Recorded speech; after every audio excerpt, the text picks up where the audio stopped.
2 points are 4 meters apart. Both points are on the same side of a tree. If the angle of depression of these points is observed from top of the tree are 45 and 60 degree respectively, then what is the height of the tree?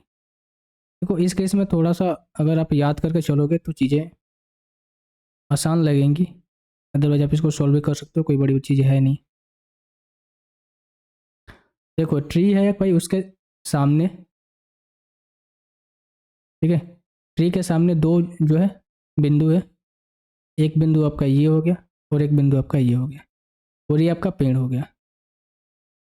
पेड़ को मैं इधर कर लेता हूँ। दो बिंदु है, पेड़ की एक साइड है। मैं समझा देता हूँ, फिलहाल आपको याद रखना है कि अगर इस तरीके से सिनेरियो बने, 2-3 सिनेरियो यहाँ से बन सकते हैं। 30 का भी बन सकता है, एक आपका ये बना और आपका ये बना, यानी कि ये एंगल हमें दे रखा है 45 का और ये एंगल हमें दे रखा है कितना का, 60 का। इसी तरीके से 2-3 और बनते हैं, एक तो 45 और 60 का बना ना, उसी तरीके से 30 और 60 का भी बन सकते हैं, ठीक है मेरे भाई। और उसी तरीके से आपको एक और बन सकता है, 15 और 30 का भी बन सकता है, 30 और 45 का भी बन सकता है। तो इन सारी चीज़ों को मैं यहाँ से लिख दूंगा, याद रखना। फिलहाल मैं इसको समझा देता हूँ। हम जानते हैं कि tan थीटा इक्वल्स टू क्या होता है, ये होता है परपेंडिकुलर अपन में बेस।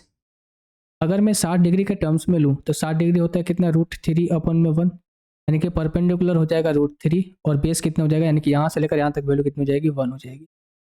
एक बार मैं 45 वाले केस को लूँगा, अगर मैं 45 वाले केस को लूँगा, tan 45 वाले केस को मैं लूँगा, इस केस में भी परपेंडिकुलर अपन में बेस करेंगे। लेकिन होता क्या है कि परपेंडिकुलर अपन में बेस करेंगे, ये वैल्यू तो हमें पता नहीं है, ये वैल्यू हमें फाइंड आउट करनी है यहाँ से लेकर यहाँ तक। तो 45 की वैल्यू होती है 1 अपन में 1, यानी कि हो जाएगा 1 अपन में 1, यानी कि 1 की वैल्यू अगर √3 है तो ये पूरे के पूरे यहाँ से लेकर यहाँ तक की वैल्यू कितनी हो जाएगी, √3 हो जाएगी। अगर इस पॉइंट से लेकर इस पॉइंट तक की वैल्यू √3 है, आप हमें बताओ भाई, यहाँ से लेकर यहाँ तक वैल्यू हमें दे रखी है कितनी, दोनों 4 मीटर दे रखी है ना, 4 मीटर है, तो ये वैल्यू कितनी हो जाएगी, ये वैल्यू कितनी हो जाएगी भाई, आप ऐसे समझो, इसको हटाओ। जो हमने निकाला था तो ये वैल्यू 1 निकल कर आई थी ना, 1 निकल कर आई थी ना, और ये वैल्यू हमें निकालनी है तो पूरी की पूरी वैल्यू √3 है, तो ये वैल्यू कितनी हो जाएगी, √3 - 1, ठीक है। तो ये केस बन गया आपका, ठीक है। जब आप इसको याद रखें कि 45 और 60 का कॉम्बिनेशन बनता है तो ये वैल्यू √3 - 1 होती है, ये 1 होता है, ये √3 होता है। इस केस में आसानी से आप कर पाओगे। अब देखो √3 - 1 की वैल्यू क्वेश्चन के अकॉर्डिंग कितनी दे रखी है, 4 मीटर दे रखा है।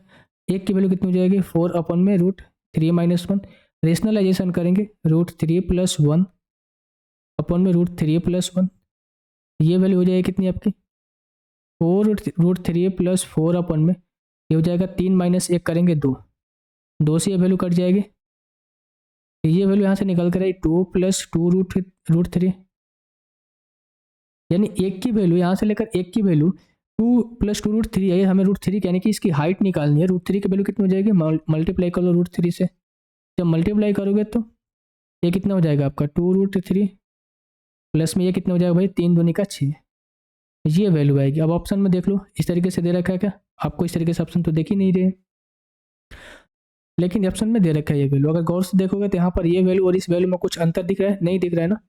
अगर आप इसको भी करोगे तो हो जाएगा कितना आपका 6 + 2 √3 ये आएगा, और ये वैल्यू तुम्हें निकल कर आई ही, तो ऑप्शन नंबर 3 जो है इस क्वेश्चन का आंसर हो जाएगा। और भी केस बनते हैं, मैं सारे केस यहाँ से लिखवा देता हूँ, आप याद रखना। तो भाई मैंने केस तो आपको समझाया है, ठीक है, इससे पहले मैंने केस समझाया।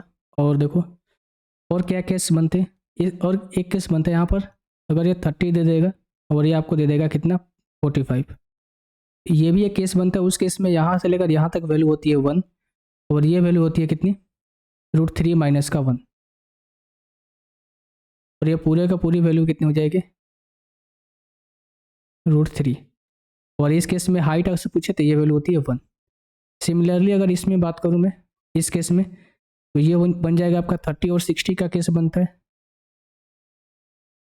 30 और 60 का केस बनेगा तो यहाँ पर जो हाइट होगी आपकी कितनी होगी, √3 होगी, हाइट कितनी होगी, √3 होगी, और इस पॉइंट से लेकर इस पॉइंट तक वैल्यू 1 होगी, और इस पॉइंट से लेकर इस पॉइंट तक वैल्यू कितनी हो जाएगी आपकी, ये वैल्यू हो जाएगी 2, और ये पूरे का पूरे यहाँ से लेकर यहाँ तक वैल्यू कितनी हो जाएगी, 3 हो जाएगी।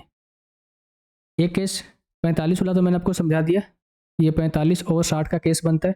आप चाहो तो ये निकाल सकते हो, ऐसा कोई चीज़ नहीं है, बड़ी चीज़ नहीं है, मैंने एक जैसे आपको समझाया उससे निकाल सकते हो। ये √3 हो जाएगा और यहाँ से लेकर यहाँ तक वैल्यू 1, ये √3 - 1 है, ये पूरे के पूरे वैल्यू √3 होगी। एक और केस बनता है भाई आपका, ये होता है 15 और ये होता है कितना का आपका 15 और 30 का केस बन जाएगा। 15 और 30 के केस बनेगा, इस केस में हाइट आपकी हो जाएगी 1 और ये वैल्यू हो जाएगी √3 और ये वैल्यू कितनी हो जाएगी आपकी 2। अगर आपसे पूरा की वैल्यू पूछे, ये हो जाएगा कितना आपका √3 प्लस का 2। ये कुछ केस है, यानी कि स्टैंडर्ड केस है, तो आप इसको याद रखोगे तो चीज़ें आसान रहेगी आपके लिए। नहीं तो आप कैसे, जैसे मैंने इस वाले सवाल को करने के लिए वैल्यू निकाली, उसी तरीके से आप इन सब, अगर इन वैल्यू पर भी आपसे क्वेश्चन पूछे इस तरीके से, तो इनको भी आप निकाल सकते हो। तो मुझे उम्मीद है कि क्वेश्चन आपको समझ में आया होगा। इस केस में जो आपका आंसर होगा ऑप्शन नंबर 3